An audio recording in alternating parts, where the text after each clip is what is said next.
এই ডিমের তরকারি আপনাদের কাছে গরু, মুরগি সব হার মানবে আমি বলতে পারবো। আর যদি থাকে গরম ভাত আর আমার এই রেসিপি থাকে তাহলে তো সবকিছু জমে একদম ক্ষীর হয়ে যাবে। তাহলে চলুন আজকে আমরা শুরু করে দেই। এটা হচ্ছে ডিমের কিমা। প্রথমে আমরা এখানে কাঁচামরিচ কুচি আর পেঁয়াজ কুচি দিয়ে দিলাম। দেওয়ার পরে এখন এটাকে ভালোভাবে নেড়ে নিতে হবে, লাল করে নিতে হবে। লাল করা হয়ে গেলে এখানে আমরা সামান্য পরিমাণে পানি দিয়ে দিব যেন মশলাটা পুড়ে না যায় এজন্য। এখন একে, একে এখানে আমরা মশলা দিয়ে দিচ্ছি। এখানে আমি আদা, রসুন, জিরা একসঙ্গে ব্লেন্ড করে নিয়েছিলাম। তারপরে এখানে দিয়ে দিব লবণ পরিমাণ মতো, একটা তেজপাতা চিড়ে দিয়ে দিলাম। এরপরে এর সাথে যাবে হলুদের গুঁড়া।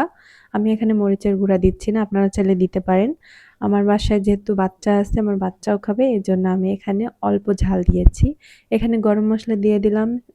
গরম মসলায় ছিল ছোট এলাচ, বড় এলাচ, দারচিনি আর সাথে যাবে আস্ত জিরা। আর এখানে দিয়ে দিলাম আমি টমেটো কুচি।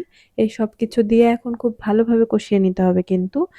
এখানে কিন্তু আপনারা একটা ম্যাগি মসলাও দিয়ে দিতে পারেন যদি আপনাদের বাসায় অ্যাভেলেবল থাকে তাহলে। আর যদি না থাকে তাহলে না দিলেও কোনো সমস্যা নাই।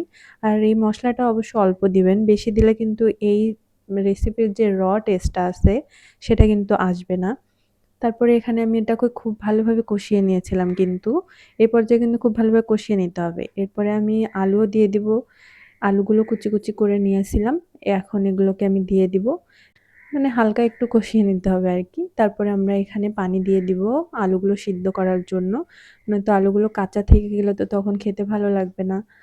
আলুগুলো সিদ্ধ করার জন্য এখন আমি এখানে ঢাকনা দিয়ে দিলাম। এটা কিন্তু সিদ্ধ হতে বেশি সময় লাগবে না।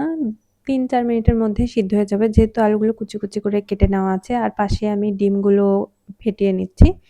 কারণ আমাদের বাসায় কিন্তু ৩-৪ জন মানুষ হবে। তো এখন আমাদের জন্য এই ৩ টা ডিমই এনাফ হবে। এখন আপনারা আপনাদের পরিবারের সদস্য অনুযায়ী দিয়ে দিতে পারেন। তারপরে এই ডিমটা দিয়ে এটাকে কিন্তু নেড়ে নিতে হবে। আঁচটা কিন্তু অবশ্যই হাই ফ্লেমে রাখবেন। তারপরে এটাকে নেড়ে নিয়ে এরকম দেখবেন হয়ে আসবে। তখন কিন্তু থামা যাবে না। এটাকে নাড়তেই হবে নয়তো কড়াইয়ে লেগে যেতে পারে।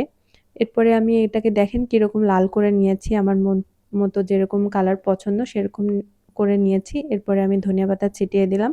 আর নামানোর আগে অবশ্যই পানি দিয়ে তারপরে বলক তুলে তারপর নামানোর চেষ্টা করবেন। আমি লবণটাও দেখে নিলাম। লবণটা একদম পারফেক্ট আছে। এখন আমি একটু ধনিয়া পাতা উপর দিয়ে আরেকটু ছিটিয়ে দিয়ে এখন এটাকে ঢাকনা দিয়ে ঢেকে দিলাম। তারপরে হয়ে আসলে তারপর আমি এটাকে পরিবেশন করে ফেলবো। এখানে দেখেন পানি কিন্তু এখনো আছে। আমি আমার মন মতো করে নিয়েছি শুকনো, শুকনো একটু। একদম শুকনো, শুকনো করিনি তাহলে কিন্তু ভালো লাগবে না।